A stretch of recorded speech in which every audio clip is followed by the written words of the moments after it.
Item ಯಾವುದೇ ಇರಲಿ try ಮಾಡಿ ಆಚಿ ಚಿಕನ್ ಮಸಾಲಾ. ದಾವಣಗೆರೆ ಕೆಪಿಸಿಸಿ ಚುನಾವಣಾ ಸಭೆಯಲ್ಲಿ ಹೈ ಡ್ರಾಮಾ ನಡೆದು ಹೋಗಿದೆ.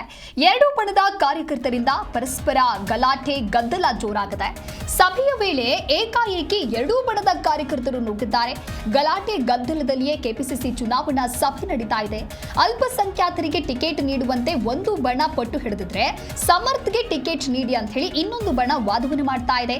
ಎರಡೂ ಬಣದ ಕಾರ್ಯಕರ್ತರಿಂದ ಪರಸ್ಪರ ರೋಷಾಘೋಷ ಘೋಷಣೆಗಳೆಲ್ಲವೂ ಕೂಡ ವ್ಯಕ್ತವಾಗಿದೆ. ಬಗೆಹರಿತಾ ಇಲ್ಲ ಟಿಕೆಟ್ ಗೊಂದಲ, ನೀ ಕೊಡೆ ನಾ ಬಿಡೆ ಅನ್ನುವಂಥ ವಾತಾವರಣ ನಿರ್ಮಾಣವಾಗಿದೆ. ನೀವು ಕೂಡ ದೃಶ್ಯದಲ್ಲಿ ಗಮನಿಸ್ತಾ ಇರಬಹುದು. ದಾವಣಗೆರೆ ಕೆಪಿಸಿಸಿ ಚುನಾವಣಾ ಸಭೆ ಅದು. ಆ ಸಭೆಯಲ್ಲಿ ಯಾವ ರೀತಿಯಾಗಿ ಘೋಷಣೆಗಳನ್ನು ಕೂಗ್ತಾ ಇದ್ದಾರೆ ಅಂತ ಹೇಳಿ ಕಾಂಗ್ರೆಸ್ನ ಅಭೇದ್ಯ ಕೋಟೆಯಾದಂತಹ ದಾವಣಗೆರೆ ದಕ್ಷಿಣ ಕ್ಷೇತ್ರದ ಕಾಂಗ್ರೆಸ್ ಪಕ್ಷದಲ್ಲಿ ಅಭ್ಯರ್ಥಿಯ ಆಯ್ಕೆ ಅನ್ನೋದೇ ಒಂದು ರೀತಿ ಈಗ ಕಗ್ಗಂಟಾಗಿ ಹೋಗಿದೆ. ಅಲ್ಪಸಂಖ್ಯಾತ, ಕುರುಬ ಹಾಗೆ ಲಿಂಗಾಯತ ಮತದಾರರು ಪ್ರಧಾನವಾಗಿರುವಂತಹ ಈ ಕ್ಷೇತ್ರದಲ್ಲಿ ಈ ಮೂರು ಸಮುದಾಯಗಳಿಂದ ಪ್ರಬಲ ಆಕಾಂಕ್ಷಿಗಳು ಟಿಕೆಟ್ಗೆ ತೀವ್ರವಾದಂತಹ ಪೈಪೋಟಿಯನ್ನ ನಡೆಸ್ತಾ ಇದ್ದಾರೆ. ಮಾಜಿ ಸಚಿವ ಹಾಗೂ ಶಾಸಕ ಶಾಮನೂರು ಶಿವಶಂಕರಪ್ಪ ತಮ್ಮ ವರ್ಚಸ್ಸಿನಿಂದ ಆ ಕ್ಷೇತ್ರದಲ್ಲಿ ಗೆದ್ದು ಬರ್ತಾ ಇದ್ರು.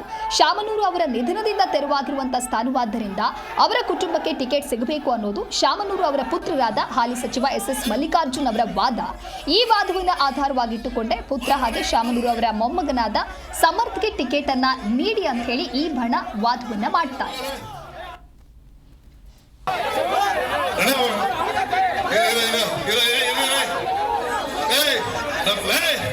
ಬನ್ನಿ, ನಿಮ್ಮ ಅನಿಸಿಕೆಗಳನ್ನ ಹೇಳಿ. ನಾವು ರಾಜ್ಯದ 3 ಜನ ನಾಯಕರುಗಳಲ್ಲಿ ಬಂದಿದ್ದೀವಿ. ಎಷ್ಟೊತ್ತಾದ್ರೂ ನಿಮ್ ಜೊತೆ ನಾವು ಕೇಳ್ಕೊಳಕ್ ರೆಡಿ ಇದ್ದೀವಿ. ಆದ್ರೆ ಎಲ್ಲರೂ ಬಂದು ಮಾತಾಡೋದಾಗಿ ಹೇಳಿ. ಮತ್ತೊಮ್ಮೆ ದಯವಿಟ್ಟು ನೀವು ಇವ್ರೆ ದಯವಿಟ್ಟು ನಾವು ಕೇಳ್ತಾ ಇದ್ದೀವಲ್ಲ, ನೀವು ಯಾವ ವ್ಯಕ್ತಿಗಳನ್ನ ನೀವು ತರ. ಈ ಕುರಿತು ಮತ್ತಷ್ಟು ಮಾಹಿತಿಯನ್ನು ನೀಡ್ತಾರೆ ನಮ್ಮ ಪ್ರತಿನಿಧಿ ಕಲೇಶ್ ದೂರವಾಣಿ ಸಂಪರ್ಕದಲ್ಲಿ. ಕಲೇಶ್ನು ಕೆಪಿಸಿಸಿ ಚುನಾವಣಾ ಸಭೆಯಲ್ಲಿ ದಾವಣಗೆರೆ ದಕ್ಷಿಣ ಕ್ಷೇತ್ರದಲ್ಲಿ ಟಿಕೆಟ್ಗಾಗಿ ಯಾವ ರೀತಿಯಾದಂತಹ ಲಾಬಿ ನಡೀತಾ ಇದೆ, ಜೋರಾದ ಗದ್ದಲ ಗಲಾಟೆಗಳಾಗದೆ, ಏನ್ ನಡೀತಾ ಇದೆ? ಕೈ ಟಿಕೆಟ್ ಮುಸ್ಲಿಮರಿಗೂ ಅಥವಾ ಶಾಮನೂರು ಕುಟುಂಬಕ್ಕೂ? ದಿವ್ಯಾ, ನಿಜಕ್ಕೂ ಒಂದು ದಾವಣಗೆರೆ ದಕ್ಷಿಣ ಕ್ಷೇತ್ರದ ಉಪಚುನಾವಣೆಗೆ ಕಾಂಗ್ರೆಸ್ನಲ್ಲಿ ಒಂದು ಟಿಕೆಟ್ ಯಾರಿಗೆ ನೀಡಬೇಕೆಂಬುದರ ಬಗ್ಗೆ ಪಕ್ಷದ ಮುಖಂಡರಿಗೂ ಸಹ ಒಂದು ಗೊಂದಲ ಆಗಿದೆ ಅಂತಾನೆ ಹೇಳ್ಬೋದು. ಏನು ದಿವಂತ ಶಾಮನೂರು ಶಿವಶಂಕರಪ್ಪ ಅವರು 4 ಬಾರಿ ಈ ಒಂದು ಕ್ಷೇತ್ರದಲ್ಲಿ ಕಾಂಗ್ರೆಸ್ ಪಕ್ಷದಿಂದ ಸ್ಪರ್ಧಿಸಿ ಗೆಲುವನ್ನ ಕಂಡಿದ್ದರು. ಏನು ಡಿಸೆಂಬರ್ 14ರಂದು ಅವರು ನಿಧನ ಹೊಂದಿದ ನಂತರ ಈ ಉಪಚುನಾವಣೆ ಘೋಷಣೆ ಆದ ತಕ್ಷಣ ಇದೀಗ ಟಿಕೆಟ್ಗಾಗಿ ಬಹಳ ಲಾಬಿ ನಡೀತಿದೆ ಅಂತಾನೆ ಹೇಳ್ಬೋದು.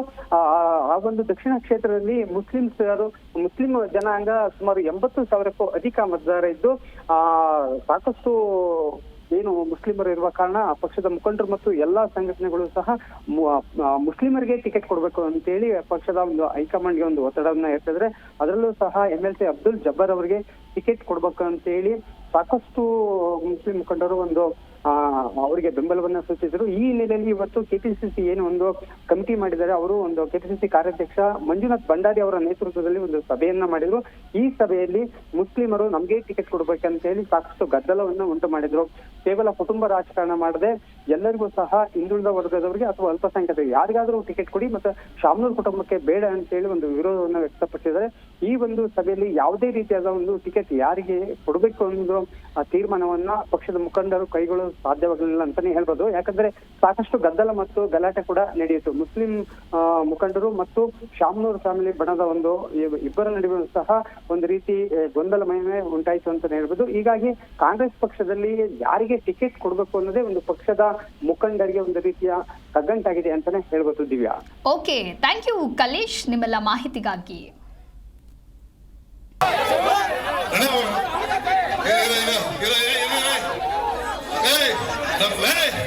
ಬನ್ನಿ,